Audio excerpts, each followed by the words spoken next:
The Hindustan gadget की special report में आप सबका स्वागत है। बहरहाल इस आलमी वबा से बचाव का वाहिद हल अब वैक्सीन की शक्ल में हमारे सामने मौजूद है। लॉकडाउन, जिस्माने फासले, सैनिटाइज वगैरह वक्ती हल है जिस पर अब बड़ी तादाद में लोग अमल भी कर रहे हैं।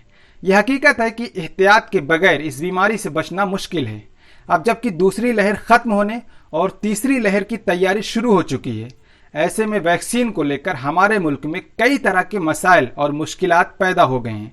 हर आदमी एक दूसरे को मुतमईन करने और समझाने में लगे हैं, लेकिन इसके बावजूद गलत फहमी और अफवाहों पर काबू पाना बज़ाहिर मुश्किल नजर आ रहा है। कोरोना की 2 लहरों ने हमें कितना नुकसान पहुंचाया, इसका अंदाजा लगाना नामुमकिन है। वैक्सीन को लेकर जो गलत फहमी है उसे मुस्लिम और दलित बरादरी से जोड़कर बाज इलाकों में मजहबी रहनुमाओं के जरिए जहन साजी भी सरकार ने शुरू कर दी है। लेकिन क्या इस तरह वैक्सीनेशन बेदारी मुहिम को कामयाब बनाया जा सकता है? हमारे मुल्क में जब तक हर मसले पर खूब सियासत न हो, सिस्टम में बैठे लोगों को सुकून नहीं मिलता। इस नाकामी के लिए आवाम से ज्यादा सरकार जिम्मेदार है। आखिर लोग वैक्सीन लगवाने के लिए तैयार क्यों नहीं हैं? भारत के अलावा दूसरे ममालिक में आखिर ये गलतफहमी क्यों नहीं फैल रही है? खबरों के मुताबिक कई ममालिक ने कोरोना से बचाव के लिए अपने शहरियों को वैक्सीनेशन प्रोग्राम मुकम्मल कर चुके हैं और वहां के हालात भी काफी हद तक बेहतर हैं। लेकिन हमारे मुल्क में अब तक सिर्फ 3% लोग ही इससे फायदा उठा पाए हैं। हमारे वजीर आजम से लेकर गांव के मुखिया तक की काबिलियत और हिकमत अमली से हम सब बखूबी वाकिफ हैं। जब देश का राजा ही बेवकूफ़ी और कन्फ्यूजन में हो तो अवाम में कन्फ्यूजन फैलना लाजिमी है।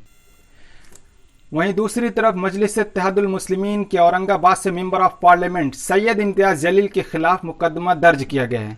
दरअसल औरंगाबाद में लॉकडाउन के कवानीन की खिलाफ वर्जी करते हुए मुतय्यना वक्त से ज्यादा अपनी दुकानों को खुला रखने पर इंतजामिया की तरफ से जुर्माना लगाने के बजाय कारखानों और दुकानों पर सील लगा दिए गए थे, जिनमें चाय बेचने वाले, सब्जी बेचने वाले, मास्क बेचने वाले और दूसरे मजदूरी करने वाले लोग भी शामिल थे। इंतजामिया की तरफ से शर्त रखी गई, हर दुकानदार को अपनी दुकान के 100 स्क्वायर फीट पर 200 रुपए का जुर्माना देना होगा। इम्तियाज जलील साहब के मीडिया बयान के मुताबिक एक एक दुकान पर 20-20 हज़ार, 70-70 हज़ार, यहाँ तक कि 1 लाख तक के जुर्माने के नोटिस जारी किए गए हैं।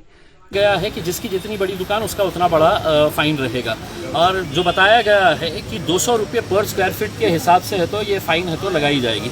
यानी कि किसी दुकान को 50,000 हो सकती है, किसी को 70,000 हो सकती है, तो किसी को 1 लाख रुपये भी फाइन हो सकती है। इस सख्त कार्रवाई से परेशान मजदूरों ने सैयद इम्तियाज जलील के साथ मिलकर औरंगाबाद के लेबर ऑफिस पहुंचे और अपनी शिकायत रखी कि अपनी गलती की वजह से हम नॉर्मल जुर्माना अदा करने के लिए तैयार हैं, लेकिन इतना जुर्माना ये जालिमाना कार्रवाई है। इस मौका पर मीडिया से गुफ्तगू करते हुए सैयद इम्तियाज जलील ने वजीर आला उद्धव ठाकरे, कलेक्टर और इंतजामिया पर सवाल खड़े किए। इस सारी कार्रवाई के बाद आज इम्तियाज जलील पर मुकदमा दर्ज किया गया है। देखना यह है कि इन मजदूरों को इंसाफ मिल पाता है या नहीं। मजदूरों की ये लड़ाई जो कि अब नेशनल मुद्दा बन चुकी है, क्या रुख लेती है? आज तक के लिए इतना ही। देश और दुनिया की और खबरों को जानने के लिए हमारे साथ जुड़े रहें। धन्यवाद।